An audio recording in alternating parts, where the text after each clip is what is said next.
Good day and welcome to Because Growth Matters, the show where we explore ideas, people and practices to help us grow as professionals and humans. Today we're diving into a subject every one of us has faced, but few of us have been taught how to master, how to manage up. Unless you're married. I guess I get managed up and down quite a bit in there. Mary, don't comment on it yet. My guest literally wrote a book on the subject. She's the author of the best-selling book, Managing Up, How to Move Up, Win at Work, and Succeed, yes, with any type of boss. She's also the co-founder and president of CareerStone Group, a consulting firm dedicated to creating dynamic workplace cultures and stronger leaders. Mary, you're a speaker, a consultant, a thought leader. You help people get out of this complexity to simplify and have better relationships with both themselves and the organization. You've been featured everywhere. It's like looking for a yellow car. Once you start looking, you've been on Harvard, Business Review, Forbes, and today you've given me some time, which I'm really, really grateful for. Mary, welcome to the show. Oh, thank you so much. It's really a pleasure and an honor to be here with you. I wish we were in person together. Actually, I wish I was with you in the Oh. fabulous country of South Africa. But sadly, I have to Zoom in because I'm stuck in Washington, D.C. You're in Washington, D.C., one of the great cities that we all know about from movies. I'm lucky enough to have been there once or twice. Mary, before we get deep into the world of leadership, where did you come from and how did this journey start? What brought you into writing and speaking as opposed to just getting a corporate job and living the ladder? So I started off as many young people do in corporate jobs, and I had done several different jobs. I had worked for a high tech developer, doing sort of like sales support, and then I went to work for a Macintosh trade show where I designed trade shows and the conferences, and that was really fun. That was in Boston, and then I went to DC and got a job as a public relations director for a children's museum where I got to design some fun programs and do cool stuff. And then I went to work for the DC government for one of the elected officials, and that was kind of sucky. And then my sister and I decided to open up a bar in Washington, DC. And we opened up a bar, which was very successful, but super boring. And so all these jobs I had, I liked them. But after 2 or 3 years, I got kind of bored because I sort of figured it out. But the one sort of thread that I really went through all these jobs were two threads. One is I'm fascinated by people, even though I am an introvert and I don't really like them, but I'm fascinated by people and how they interact together, like the whole human dynamics. And the second thing was how many really crappy bosses I had, like how many people were really, really bad at managing other people. And so after the bar, I decided to go back to school and get a master's in organizational development, organizational management. And then I started consulting. And it was then, this was probably, 15 years ago, I designed a class called Managing Up because so many people were coming to me like complaining about their boss, complaining about this. And I thought, people, it's not that difficult. Like you got to make it work. Like you can't expect your boss to be everything to you. Like it's your responsibility, it's your career to make it work. So we designed a class on it and it turned out to be one of our most popular classes. And then the Wiley called my publisher and they said, "Hey, would you write a book?" And I said, "No." 3 times I said no because I thought, God, that's hard. Yeah. It's a Yeah. lot of work. Finally, I said yes, and that's not what came to the book. So the book really is a labor of love. Labor is a big word. Labor of love, but really based on, at this point, like 10 years of really helping people figure out how to deal with their boss. This concept of managing up, you keep saying it's not optional, it's essential. Before we go, what does it mean? What does managing up in a nutshell mean?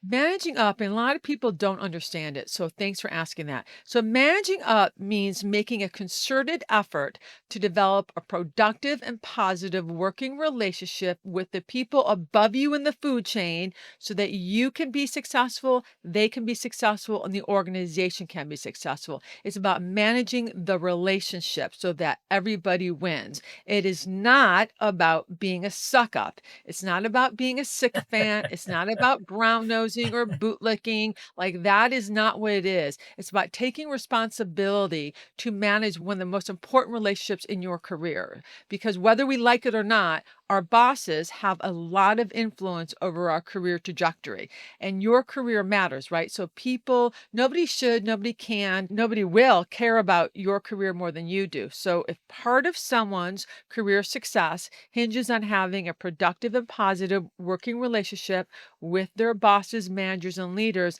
then it's really on us to make that happen. So it's really about taking responsibility for your career by taking responsibility for one of the most important relationships in your career. So, from a South African perspective, my only context, it almost seems you landed with your boss and that's where you go. Is this a common thing that you see that people accept?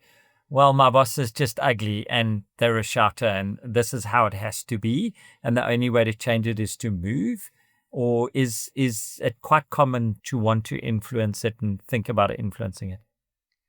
I think human beings, well, American human beings and some European human beings, I think we love to complain, right? I think we love to kind of sit back and make the other person the problem, make the other person the challenge. And I don't think that people actually are able to think strategically about how to make that work. So much of this is like personality, preferences around communication and collaboration. And it's just so much easier to blame the other person, to be like, oh, well, my boss is a micromanager. I hate them. So I'm just going to sit back and do nothing. But the truth is, even with difficult people, there are ways that you can make it work. And I think we need, as human beings, to give a little bit of grace to people who are not good at managing. I mean, let's be honest. Most people are not good at being managers. Like they're not good at being managers.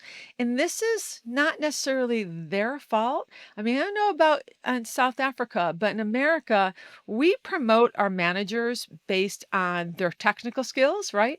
As individual contributors, like you're a great salesman, so I'm going to put you ahead of sales. You're a really good gift of gab. I'm going to make you the head of PR. And we promote people without understanding whether or not they have the aptitude or the acumen to be good people managers. And then we don't actually train managers how to be managers, right? Until after they've been managers. So, if you are an employee working for someone, chances are you're working for a manager who may or may not be good at it and may or may not have had any training on it. So, really, we need to level the playing field by learning how we can manage up.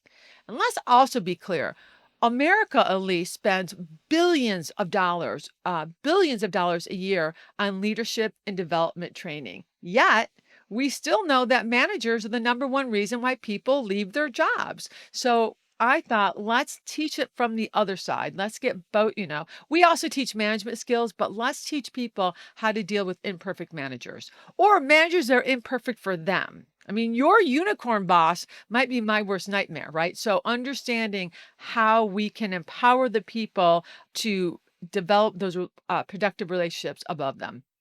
I imagine that companies that are comfortable with managing up are quite mature, low politics, no confrontational environments. Or is that just a pipe dream? It's a little bit of both. So definitely, yes, the companies that will bring me in to talk about it or to do a workshop are definitely those that really want to they really want to create a mature workforce. And I mean mature in terms of emotional intelligence, really want everybody to be empowered to own their career and master their workplace experience. Sometimes you'll have a company that just wants the youngins, the whippersnappers to get their shit together, which never works because the youngins are the ones that are like, no, I want you to be a better boss.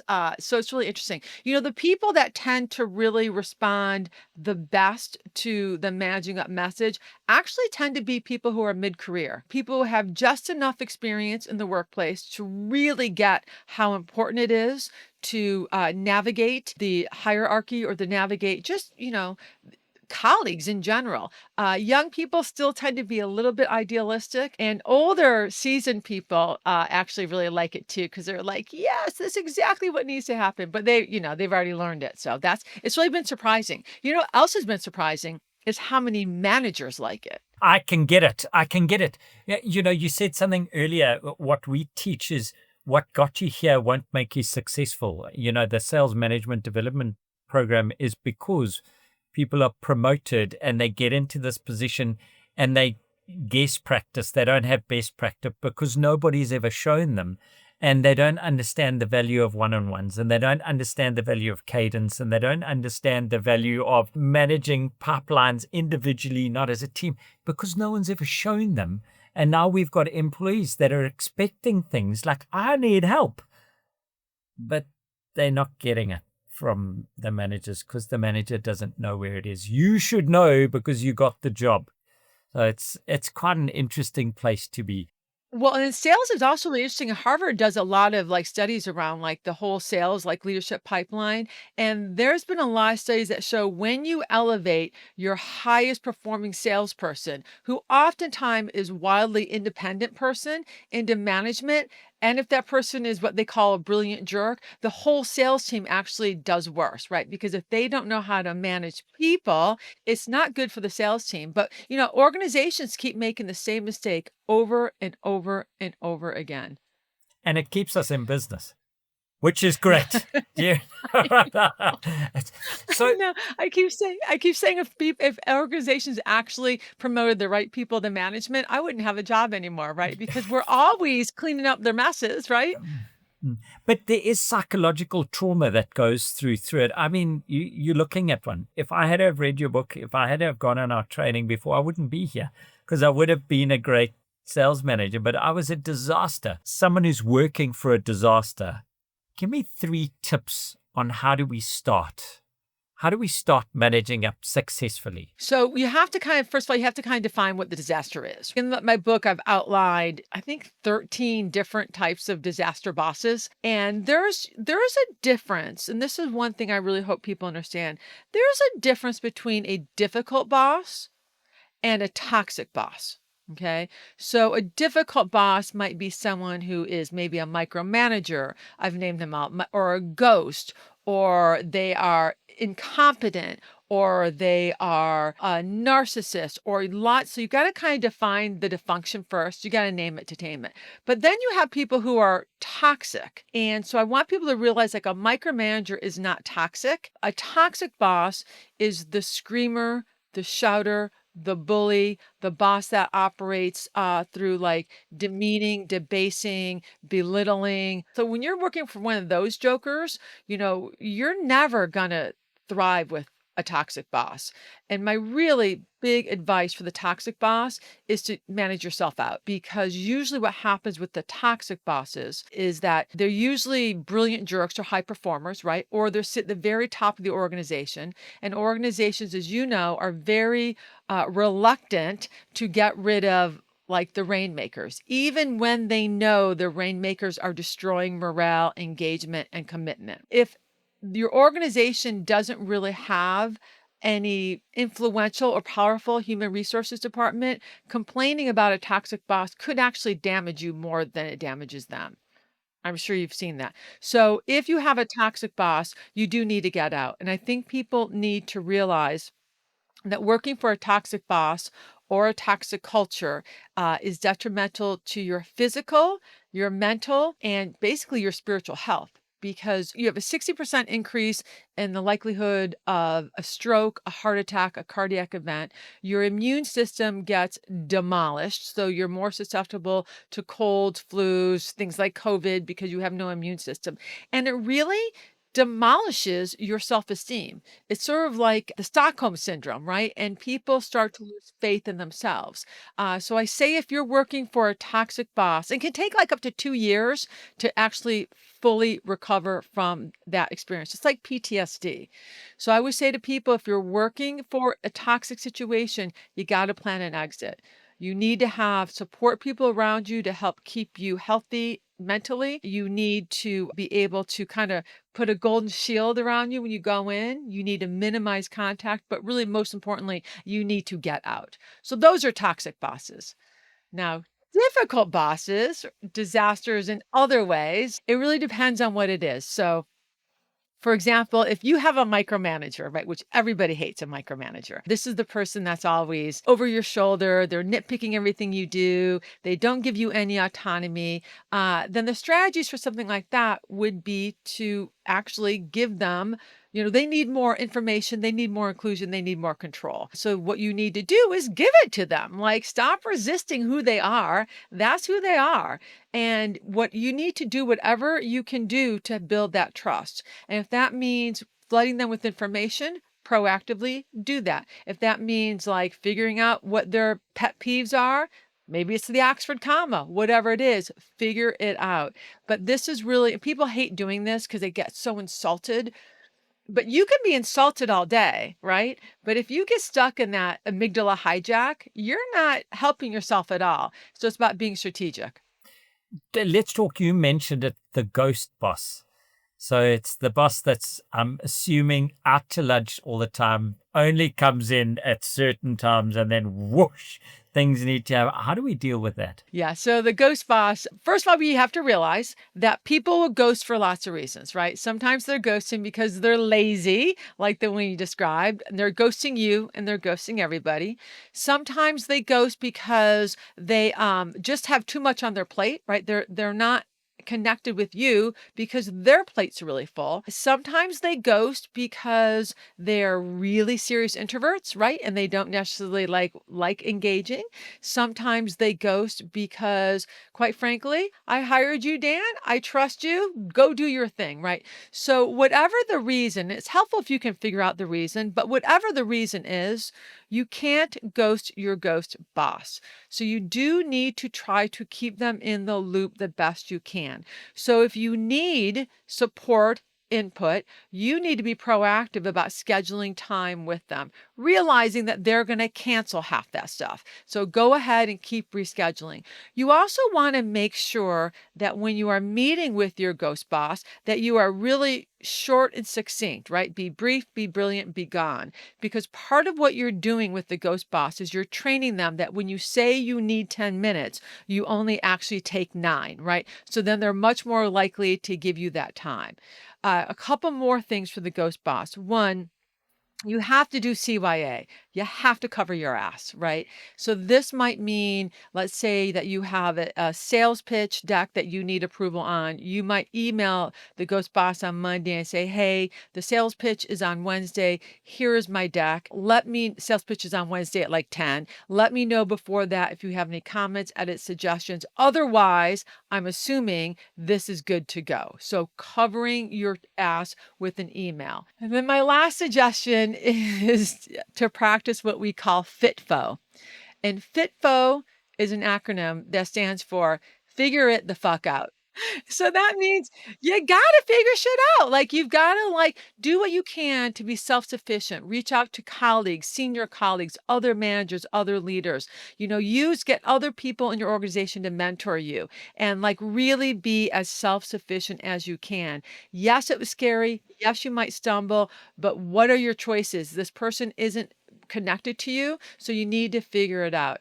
In fact, FITFO, I was doing this for a client. Their boss is a total ghost boss, and he totally admits it. And when I mentioned FITFO, he loved it so much. He's in the room. He got everybody a baseball cap that says FITFO. Because he's like, yes, that's the kind of team I need because I know I'm a ghost and I'm always going to be a ghost. So you people FITFO it. So those are my tips for a ghost boss. Well, I like that a lot. And I don't think there's any malicious intent if the boss is ghosting and busy. And we talk around your sphere of influence versus your sphere of concern. We've got a lot more power than we give ourselves credit for in organizations. Just use it. Just make sure it's in there. The other thing I think people fail to recognize is the power of the systems that are in place. If your CRM can tell what you're doing when you're not there, then you're using it correctly. Get stuff done and just create a track record. It just gives peace of mind and it creates an area where you can grow. So those are cool.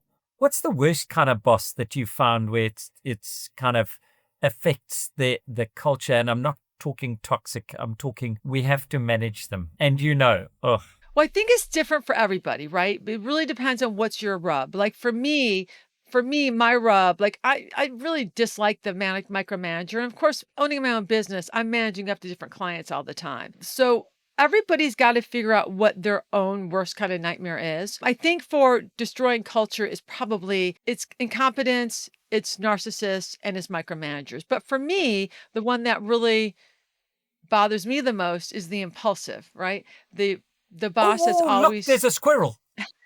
Oh, let's go squirrel, chase the squirrel. squirrel. Yeah, Okay. Oh, because let's try this. Let's try this. I read about it. I heard it from Mary. Let's go and do this thing. Whoa, that kind of boss. Okay, you would hate that me. one drives me insane in the men brain because Yeah. you can't get anything done, right? And you just keep shifting gears. So that one drives me the most. What would drive you the most crazy? So mine. Wow, I love working for people that are driven and competent, that give me the space to talk. When you take my authority away, it just kills me. It's just give me space. I'm quite a visionary, but I'm terrible at seeing things through, which is why I need a team. So if I've got a team, otherwise it's quite hard. I wrote down, what is your style? What type of a boss are you? So my team calls me the introverted ghost, sometimes nitpicker. You set the standard of excellence, and you'll pick it until we've reached the standard of excellence to make sure, but you're going to do it at 2 a.m. Yes, exactly. So I'm a sometimes nitpicker. So I want things done. I ghost them not because I am checked out, but because they're really smart and they're completely capable. And quite frankly, I'm really busy. So I ghost them, but they always can reach me. Like all they got to do is text me. But I do sometimes nitpick. So, and here's where I nitpick. I'm very nitpicky about slide decks, right? So so what I'll do is I will like look at a slide deck at 2 in the morning and I'll be like, yeah, that graphic is really ugly, or that is not the right color scheme. And I'll just change their slides. I don't change the content, I change the look. And then I never tell them and then they go. They're like, what happened? But they almost always say it makes it better. So, but they forgive me because they know I just can't help myself. I like that. When it gets to me is when I've sent you a deck to look at the content and I've forgotten that you're a nitpicker. So I've used the wrong font, or the copyright's not correct, and you're coming back with that when actually I need your brain on the content. So to manage up in that case, get the nitpick stuff out of the way, make sure the template's ready, make sure everything's in, or even send the content in a Word document. Is that a good practical way of doing it? Yeah, that's a great question because often what happens is we don't take the time to make effective requests or to explain to our managers, and this happens up and down, what our needs and wants are, right? So, for example, if you know your boss is a nitpicker, you're gonna have to accept that, right? They're gonna nitpick. But if you already know, like I've explained to my team, for example, here's my kind of parameters around graphics and the use of graphics and how you should be thinking about it. You need to let them know what you want them to look at. So say, hey, hey, Mary, here's a slide deck for XYZ Corporation. Definitely want your formatting, tips, but also let me know if you think the flow of the content, if I'm hitting the right theories. So you need to ask for it, right? Because other words, I'm assuming that, and by the way, they never ask my input. I always just give it, but you want to make sure that you're asking for the kind of feedback that you need. And that's especially true for nitpickers. If you really want them to focus on the big picture or the thread or the philosophy, then you need to state that out. And that's where people get a little judgy. They're just like, well, they should know. Well, they should know, but they don't know. So ask them for what you need. And I think that's the other one, is that it's a dialogue. How do you say to a new salesperson or even a new hire mid-career, it's okay to have dialogue with your bosses? And what do you encourage? And dialogue doesn't need to only be verbal, but how do you create a relationship that's strong enough that it can take, when Mary, you come back and you say, Daniel, for flip's sakes, you've done it again on that PowerPoint, the copyright's not right, and I should not feel like my world's crumbling and I'm going to get fired.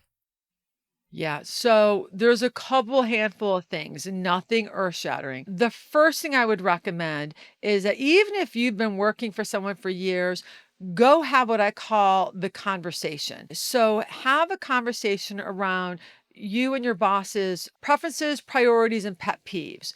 And I can send any of your listeners a list of questions for these conversations, or I can send them to you. You can send them out to people who ask for them. Where can they find you? There's a great segue in before we get into the conversation. LinkedIn is the best place to find me. I'm always very active on LinkedIn. And if they mention on the connection or in the message, if they mention your podcast, I'll get back to them even sooner. So that's where you can find me on LinkedIn. You can also follow me on Instagram or my email, which you can put in the show notes if you want. So have a conversation. So these are questions where you ask your boss, what's your preferred mode of communication? How do you like to connect? Because maybe your boss is big on email, or maybe they're big on phone calls, or maybe they love so find out their communication preferences. Ask them things like, what are your top priorities for this quarter? What are your top priorities for yourself, for the team? What are your biggest pet peeves with managing a sales team? So these kind of questions like, what do you really care about? Those sorts of things. Like, it doesn't have to be it's not like a long thing. It can be like a 15-minute question. And then you always ask them, like, what kind of sales rep is successful with you? What can I do more or less or differently to really support you and the goals you have for our department? So really have a conversation, and hopefully the boss will have some conversation. So really learn what's important to your boss, right? By having the conversation. The second thing you can do to start to build that relationship is to really seek feedback. Get feedback on your performance and your engagement. So it's not just about your sales number, it's how you're showing up. Like, how are you connected with the team or your clients? And to get feedback, don't just say to your boss, "Oh, could I have some feedback on how I'm doing?" Because that's just like, what then what? Like that's a big question. Instead, ask for specific feedback, like, do you have any feedback for me on the pitch deck I did for XYZ? When you ask someone for specific feedback, that makes it easier for them to give it to you. The third thing I would say is learn how to make effective requests of your bosses and managers. Inside of every complaint is a request. So the next time you have a complaint, look inside for that request, right? It's too hot in here. Our CRM isn't working well. All right. No one likes to hear complaints. Come with requests. So it's too hot in here could simply be, could we turn the air conditioning off? Could we open a window? The CRM isn't working. Come with like an idea for a solution. So make an effective request. And an effective request always has what the request is, why you need it, which is the restating of the complaint in a positive way, why you need it, how it's beneficial to the organization, and of course, what's in it for them. Like, you guys are salespeople, right? What's in it for your boss to honor your request? So those are a couple of things I would say that will help you build a better relationship with your boss. And then always just find ways to support him, her, or them. Bosses are human beings too, right? They're under stress. So every now and then I'm popping in and say, "Hey, is there anything I can help you with?" Kind of be that person that sees them as a human being. Bosses are also human as well. There's the mic drop of the podcast. That is such a good mic drop moment. Mary, it sounds easy when you say it, and I love the TLAs that you've got. I love the threes that you work in. These are things to remember that we can do and we can try and do every day. But it's a little bit scary to do this. What is the first small thing that we can do, that we can just get ourselves in order before we go to our boss and start managing up? How do we get our house in order? I love that you asked that, because the first step is always managing yourself, right? You've got to manage yourself. So I would say, you can even create like a map. Salespeople have to manage up all the time to different clients. It's no different to your boss. Like, you're going to adjust your approach based on who your client is. So, I think the first small step we have to take is to get out of our own way, right? To get out of the complaining and the deficit mindset and get more into the growth mindset, saying, you know what? I can figure this person out. I can figure out how to adapt to this person. So it's about taking a moment and really just noticing, how does your boss operate? What is it that they do? How do they communicate? How do they collaborate? And then noticing, like, how do you communicate? How do you collaborate? And then just simply assessing the gap. If you can say, oh, well, he, she, or they are like this, I'm more like this. And then you can start thinking about which ones of those are important, right? And which ones of those kind of annoy you and make you angry, and which ones are you willing to let go of, and which ones are you willing to figure out a strategy for. It's really about how you would approach any problem. You assess it, right? And then you figure out what you can do more of, less of, or differently to alleviate that problem. I often tell people that when you're managing up and you can see like some difference in how you operate, you've got basically three choices. You can either adapt to the situation, like, I'm going to do something to make this work. You can accept the situation. You know what? Dan's kind of impulsive, and instead of getting all angry and wound around the axle, I'm just going to go with it. I'm just going to accept it and be okay with his impulsivity, and I'm not going to let it get me all upset. Or it could be like, I can't deal with that. I'm Audi 5000. Like, I am going to leave the situation. So just putting yourself in a place of choice is really the most important thing. Not in a place of victimhood, but a place of choice where you are choosing how you want to engage with that person and whether or not you want to engage with that person. And then, of course, for all choices, taking responsibility for that choice. I love that. Put yourself in a place of choice. I think there's a lot of power there. And especially in today's very volatile market, very volatile global stage, good people are sought after. If you don't like it, you can move. You're not a tree. But there are great places to be if you stay right where you are, and you can build runway and build legacy and all of that with small changes. So I think that's, we can own our own lives. I was coaching a guy the other day and I said, be CEO of your own life. And I think that's what you're talking around. You can be CEO of your own life. Where do you see the biggest changes happening now? In what sort of sector are you seeing this just being grabbed and gravitated towards? Well, I think what's so interesting about like at least what's going on here is how rapidly like the labor market and the sort of zeitgeist or philosophy around what it means to be employed these days. Like, what was it? A couple of years ago, it was like, go off and like, change your jobs. Like during the pandemic, everyone was hiring and doing two jobs. And then it was, in America, we're seeing there's always like these things that are going on. We're seeing like bare minimum Mondays. That's a thing in America where people are espousing like, just do the bare minimum Mondays. Your company doesn't own you. And we're seeing job hugging where other people are saying, oh no, we're not leaving our jobs because the market's so, the labor market is so like loose or no, so tight, no one's hiring. So like all these different sort of theories are always, I don't know what you call them, like memes about work are happening, at least in America. And basically, it's crazy, but we're sending all these really weird messages to people. To be successful in the workplace is you gotta like work. And you gotta work successfully with other people. And you've got to find a job or organizational culture that matches you, that you can be successful in. So all these stupid memes, I think are really toying with people's head. It is not okay to do the bare minimum on Mondays. And you shouldn't hug a job that's toxic. Like it's just and I fear that for our younger workers, I think they're getting so many mixed messages about how to be successful in the workplace or how to create a successful workplace experience that I feel really bad for them. So that's kind of what I'm seeing. Wow. Yeah, I was privileged enough to guide and mentor a group of graduates at the one job. And the one guy was saying he's working so hard halfway through this his second year. And I said, buddy, that's what it's about the first couple of years. It's make your boss look amazing, work so much that you get great experience, and just enjoy it. Just have fun while you're doing it. But don't look for balance when you're 23. When you're enjoy the privilege of being able to work. So that bare minimum Monday really has kicked me straight in the knees. It's a privilege to get paid. It's really a privilege to earn money. I agree with you, Dan. Completely. And I do, like, I appreciate having a work-life balance. I do. Like, believe me, I do. Like, I'm all for people need to be healthy and happy.